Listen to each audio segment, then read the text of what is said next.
Ada yang kaya, ada yang miskin, ada yang setengah miskin, ada yang setengah kaya. Allah memberikan rezeki kepada manusia itu tidak sama. Ada yang kaya, ada yang miskin. Itu merupakan sunatullah. Maka kemudian ketika kita itu merasa diberikan rezeki yang banyak oleh Allah, lebih banyak daripada yang lain, jangan sampai membuat diri kita itu menjadi sombong, merasa lebih daripada yang lain. Justru dengan diberikan harta yang banyak itu, kelebihan harta itu, hendaknya seharusnya membuat diri kita lebih bisa ringan tangan untuk membantu orang-orang yang memang betul-betul membutuhkan bantuan. Ini orang diberikan ilmu oleh Allah. Pertanyaan akhiratnya cuma satu. Ilmumu kau amalkan untuk apa?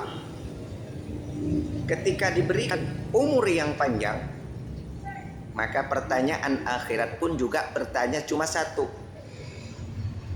Umurmu engkau habiskan di mana?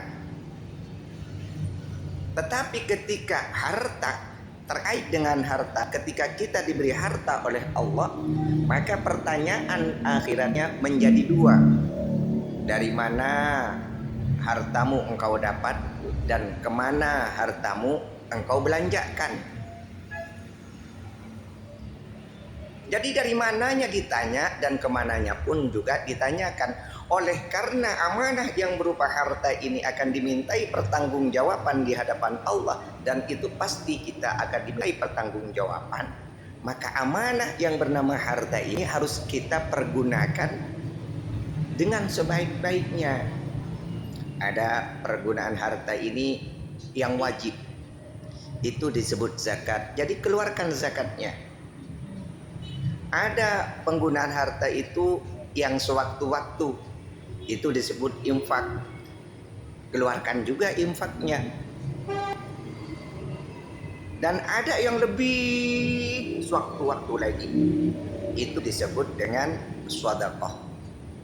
Zakat adalah pengeluaran harta yang terikat oleh haul dan nisab daripada harta, terikat oleh waktu, perputaran waktu, dan juga penghitungan daripada harta itu sendiri. Sementara infak adalah penggunaan harta yang terikat oleh situasi dan kondisi perekonomian seseorang. Dan sedekah, nah ini sedekah, dia tidak terikat dengan apapun.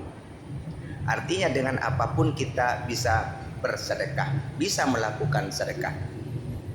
Bahkan dengan sesuatu yang paling kecil sekalipun.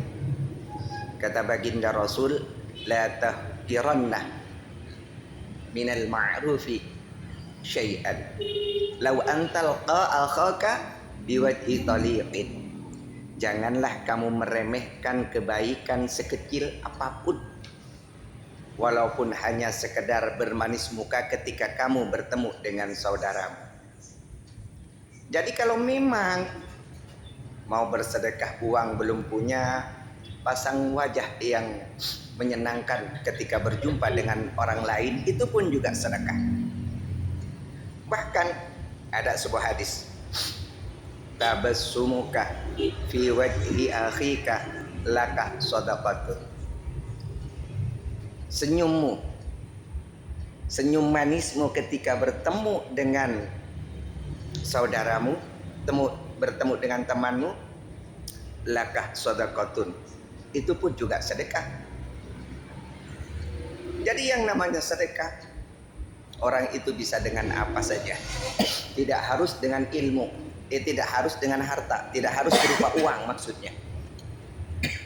Dengan ilmu kita bisa bersedekah, dengan pikiran bisa bersedekah, dengan tenaga bisa bersedekah, bahkan dengan senyum itu pun juga sedekah.